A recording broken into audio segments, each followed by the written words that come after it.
The beeping of machines filled the sterile air like a heartbeat that refused to quit. Natalie Crawford lay motionless in the ICU bed. Her body was a battlefield of bruises and bandages. Blood had dried on the side of her face where the shattered windshield had cut deep. Tubes snaked into her arms. Every breath sent a sharp stab through her cracked ribs. She couldn't move her legs. The room smelled of antiseptic and fear. A young nurse leaned close, her voice gentle but urgent. "Ma'am, do you have family we can call? Someone who should be here?" Natalie's lips cracked into a weak smile. "Yes, I do." She gave them the numbers. 12 calls went out into the night. 12 times the phone rang unanswered. 12 times her world narrowed to the cold ceiling above her and a growing emptiness in her chest. And I couldn't stop thinking about it. Why won't anyone come? 2,000 miles away, in a sunny suburban driveway, Thomas and Diane Crawford laughed as they helped their youngest daughter, Brianna, shove a heavy leather sofa through the front door of her new townhouse. The sun warmed their backs. "Careful with that corner, Dad. This is my moving day." Brianna's voice carried on the breeze, bright and demanding. Diane wiped sweat from her brow and smiled. "Natalie can wait. Brianna only gets one moving day like this." My chest tightened just reading those words. Back in the ICU, the monitors kept their steady, lonely rhythm. Natalie had always been the strong one. At 32, she was a major in the United States Army. She had earned every stripe through long deployments and an iron will that others admired from a distance. She stood tall at 5'8". Her green eyes missed nothing. Her dark hair was usually pulled tight into a regulation bun. She had joined the military right out of high school. She craved structure and purpose after a childhood where love always seemed conditional. Her parents, Thomas and Diane, ran a modest home in the Midwest. Thomas, 63, was a retired factory supervisor. He ruled the family with a firm hand and old-fashioned expectations. Diane, 61, played the gentle mother. She baked cookies.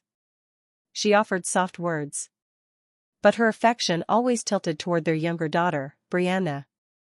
Brianna, 28, had been the princess from the day she was born. Pretty. Dramatic. Utterly convinced the world owed her everything. Natalie had learned early that she was the easy child. The one who didn't need much. When Brianna threw tantrums, Natalie stepped aside.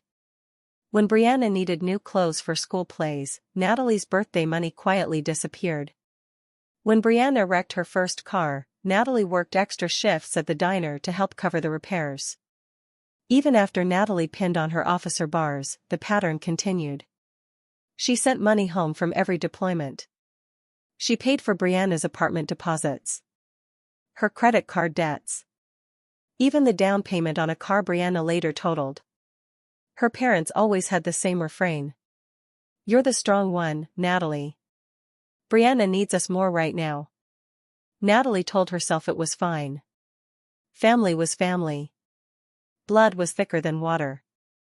But lying in that hospital bed, body heavy from morphine, those old justifications felt like sand slipping through her fingers. Colonel Marcus Reed had been the first to arrive. The seasoned officer, usually stoic, looked visibly shaken when he saw her hooked up to the machines. He pulled up a chair beside her bed. "Your unit showed up before your parents did," he said quietly. "Half the platoon wanted to fly out here. We had to draw straws." Natalie coughed. It hurt her ribs. She remembered the crash in fragments. Rain-slicked highway. An SUV running a red light. The sickening crunch of metal. She had been on her way back from a training exercise, still in uniform. Now her body felt like it belonged to someone else. The days blurred. Pain. Tests. More pain. Still no familiar voices in the hallway. No Thomas grumbling about hospital parking. No Diane fussing with flowers and magazines. Just strangers and the occasional visit from her battle buddies. On the third morning, Natalie finally woke to a different kind of silence. The nurse checked her chart and offered a sympathetic smile. Your parents never came, Major. We left messages. They never called back.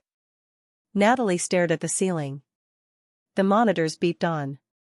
For the first time in her life, she said nothing at all. No reassurance for them. No understanding. No excuses. Just a vast, cold quiet settling deep inside her chest. Every beat pulled her back through the years. Old wounds threaded into the fresh pain radiating from her broken body. She had always told herself the slights didn't matter. She was the strong one. But strength, she was learning, had its limits. She remembered her high school graduation. The auditorium had been packed with proud families. She stood on stage in her cap and gown, scanning the crowd. They never showed. Thomas had called that morning. Brianna has a big dance recital. You'll understand, kiddo. You're tougher than she is. Natalie smiled through the ceremony. She accepted her diploma. She drove herself home alone. A single store-bought cupcake with a crooked candle sat on the counter. Diane's attempt at acknowledgement. Natalie blew it out without making a wish. Years later, her commissioning ceremony at Fort Benning felt like déjà vu. She had worked years to earn her commission. Friends from her unit filled the stands. Her parents were helping Brianna move into her first apartment, after Brianna dropped out of community college. Brianna's going through a rough patch, Diane had explained on the phone. You're already so successful. You don't need us there the same way. Even the small things cut deep. Birthdays. Natalie's 25th had passed with a generic text from her mother and nothing from her father. Brianna's 21st featured a surprise party, new jewelry, and a weekend trip. Natalie had wired money home to cover the costs, quietly canceling her own leave plans. The money was the hardest part to swallow. From her first deployment in Afghanistan, Natalie had sent a steady stream of support home. She covered Brianna's car payments. Rent shortfalls. A business idea that failed within 6 months. When Brianna wanted a newer SUV, Thomas called Natalie directly. Your sister needs reliable transportation. You're making good money now. We'll pay you back. Natalie had taken out a small personal loan to make it happen. The repayments never came. Lying in the hospital bed, she stared at the 4 line in her arm. She had reviewed the numbers in her mind over the past days. Nearly $400,000 over a decade. College funds she had started for future nieces or nephews. Emergency money for home repairs. All of it gone into the black hole of Brianna's endless needs. Colonel Reed returned that afternoon, carrying a small bag of her favorite coffee from the cafeteria. He sat heavily in the visitor's chair. I still can't believe it, he said, voice low. They haven't shown up. Not a single call back. He shook his head. Your unit had people ready to rotate in here within hours. We've got flowers and cards piling up at the nurse's station. Natalie managed a faint nod. The contrast burned. These soldiers, some she had led through hellish conditions, had dropped everything. Her own family couldn't be bothered to answer the phone. Memories kept surfacing as the medication ebbed and flowed. There was the time Brianna had totaled the car Natalie helped buy. Instead of consequences, Brianna played the victim. It's so hard being the youngest. Thomas and Diane had rallied around her with more financial help. Natalie, home on leave, had been asked to co-sign another loan. You're so responsible, sweetie. Each recollection linked back to the present. The same monitor beeping now seemed to count the years of quiet sacrifice. Here, immobile and vulnerable, the walls she had built were cracking. For the first time, Natalie allowed herself to feel the full weight of being perpetually last. Her phone lay on the bedside table. She reached for it with effort. The screen lit up. No missed calls from her parents. No worried texts. Just a single notification from her bank about an automatic transfer. The one that still funneled money toward Brianna's townhouse expenses. Natalie stared at the screen for a long time. Something fundamental was shifting. Colonel Reed squeezed her shoulder gently. "You're not alone in this, Major." She didn't reply. She set the phone down and closed her eyes. After Colonel Reed left, she lay there for another hour. She was done waiting. With a slow, deliberate movement that pulled at her injuries, she reached for the phone. Her fingers trembled. Her voice stayed steady. She dialed. Gregory Hale answered on the second ring. The 55-year-old attorney had handled her affairs for nearly a decade. Wills. Deployments. Investments. He was the one person outside her unit she trusted completely. "It's Natalie. I'm in the hospital. It's time." No tears. No shouting. Just 3 quiet words that carried the weight of everything that had come before. Gregory didn't waste time on questions. "I'm on my way. Sit tight."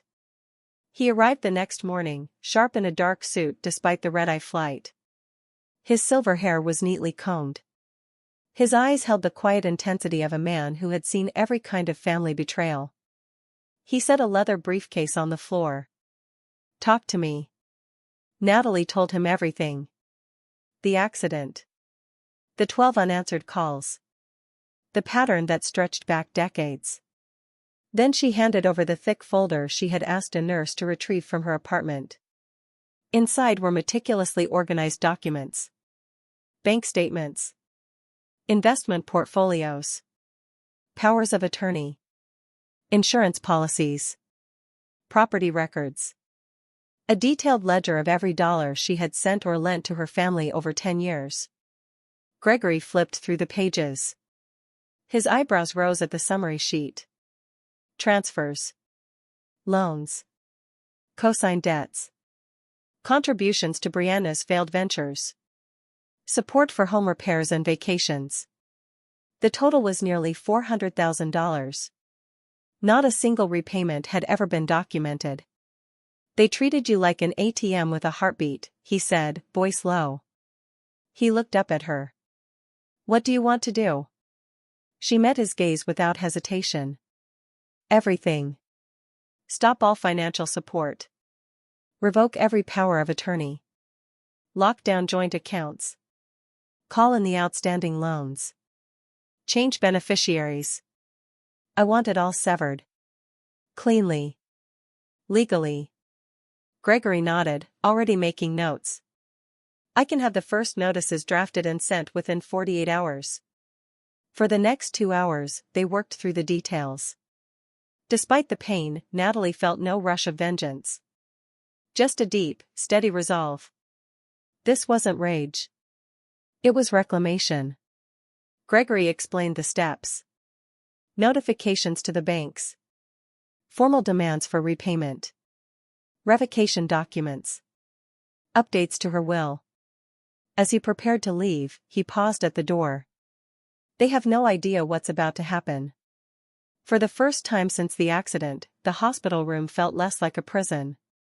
3 days after Natalie's call, the room door finally opened to familiar faces. But the footsteps that entered carried no urgency born of love. Only the frantic energy of people whose comfortable world had suddenly tilted. Thomas Crawford led the way. His face was flushed. His posture hunched with irritation. Diane followed close behind, clutching her purse like a shield. Brianna trailed them, eyes red-rimmed, looking every bit the victim she believed herself to be. Thomas stopped at the foot of the bed, barely glancing at the bandages. "Natalie, did something happen to the transfer?" "The bank says the payment for Brianna's closing costs didn't go through. And my credit card was declined this morning." Diane moved closer, her voice a mix of worry and accusation. "You really scared us, honey. We've been so busy helping your sister. Why didn't you call us sooner?" Natalie said nothing. She looked at them, the people who were supposed to be her foundation. Her father's first question hadn't been about her injuries. Her mother's concern had circled straight back to Brianna. Brianna stood near the window, scrolling through her phone. Megan finally broke the silence, her voice rising in that familiar whine. "This is so typical. Did you forget to set up the payment before your little accident? Thomas shot his youngest daughter a warning look. He didn't correct her. Well, are you going to fix this or not? He asked. Brianna's closing is in jeopardy. That was the moment Gregory stood up. The movement was smooth. Deliberate. He reached into his briefcase and pulled out a thick manila envelope labeled with Thomas Crawford's name. He crossed the room and placed it in the older man's hands. This is for you and your family. Major Crawford has asked me to handle all communications going forward. You'll find the initial documents inside. Thomas tore the envelope open. Diane and Brianna crowded closer. The room's temperature seemed to drop as they read. Gregory's voice filled the room with the steady cadence of justice long overdue. Every transfer, every loan, every co-signed obligation spanning the last 10 years. He started reading aloud. Bank statements showing thousands wired home from combat zones. Loan agreements where Natalie had borrowed against her own future. Credit card statements where balances Natalie paid off reappeared months later under Brianna's name. Investment accounts where she had named her parents and sister as beneficiaries. Now being revised. Thomas's face paled as the numbers stacked up. Nearly $400,000 revealed in plain print. Diane pressed a hand to her chest. Natalie, we thought you were helping family. Brianna's reaction was immediate and explosive. This is ridiculous. How selfish can you be? Gregory continued without pause. Effective immediately, all recurring financial support is terminated. Joint accounts are frozen. Powers of attorney have been revoked. Outstanding loans are being called in with formal repayment schedules. Beneficiaries have been updated. Any future contact regarding money will be handled through my office. He slid another document across the tray. You have 30 days to begin repayment, or we will pursue legal remedies. The room fell into a stunned hush. Robert flipped through the pages, his hands shaking. For the first time, he seemed to truly see the woman in the bed. We never meant for it to be like this, Diane whispered. You always seemed so capable. We thought you didn't need us the same way. Brianna stepped forward. You can't just cut us off. This is cruel, Natalie. After everything we've done for you. Natalie finally spoke, her voice low but clear. You ignored 12 ICU calls. The words landed like a hammer. Brianna opened her mouth. Nothing came out. Thomas stared at the floor. Diane's tears spilled over. Gregory gathered his materials. My office will send follow-up correspondence. I suggest you review everything carefully with your own counsel. As her family stood there, the reality sinking in, Thomas and Diane began to cry openly. Soft, broken sounds. Natalie simply watched. The little girl who had spent years trying to earn their love was gone. Their grief was for the loss of their safety net. Not for the daughter who had nearly died alone. Months passed. Spring gave way to summer. Natalie returned to active duty with her unit. Her body healed. Her spirit permanently altered. The consequences unfolded exactly as Gregory had orchestrated. Brianna was forced to sell her new townhouse, taking a loss that stung her pride. Thomas and Diane downsized from their comfortable suburban home into a smaller apartment. The vacation stopped. The little luxuries disappeared. They reached out repeatedly. Texts. Voicemails. Letters through Gregory's office. Natalie responded to each with the same polite distance. I hope you're doing well. I need space right now. One warm afternoon in early fall, Thomas asked for a meeting at a quiet park near Natalie's base. When she arrived, her father looked older. Shoulders stooped. Eyes heavy with regret. Diane sat beside him, hands folded tightly. Brianna stood a few feet away, uncharacteristically silent. Thomas spoke first. We've had time to think, Natalie. About everything. The way we treated you, it wasn't right. Can we ever fix this? You're still our daughter. Natalie stood before them in civilian clothes. Tall. Composed. The breeze rustled the leaves overhead. "You had 12 chances," she said simply. Her voice carried no anger. Only finality. 12 calls while I lay there wondering if I was going to die alone. That was your moment to choose. You made it clear where I stood. No one had a response. Brianna's eyes filled with tears. This time she didn't lash out. "Is there anything we can do to make this right?" Diane reached out a trembling hand, but Natalie stepped back gently. "I love you," Natalie continued. "But I'm not going to keep paying for that love with pieces of myself. I deserve better. And so do the people who have actually shown up for me." With that, she turned and walked away. For the first time in her life, she didn't look back. Her steps were steady across the grass. Back with her unit, Natalie threw herself into her work with renewed focus. Colonel Reed had promoted her into a key leadership role. Her soldiers respected her not just for her rank, but for the quiet strength that now felt authentic rather than obligatory. She formed deeper friendships with those who had shown up. She redecorated her apartment with things that brought her joy. She started running again at sunrise. She even began dating casually. The ache of old wounds remained. But it no longer defined her. If this story touched something in you, the pain of family favoritism, the strength it takes to finally choose yourself, I'd love to hear your thoughts. Drop a comment below and tell me, have you ever had to walk away from toxic family patterns?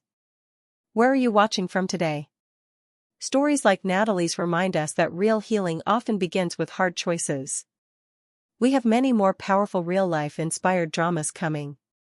Subscribe and hit the notification bell so you never miss one. Let's keep walking this journey of courage and growth together, right here at Twisted Family Revenge Stories.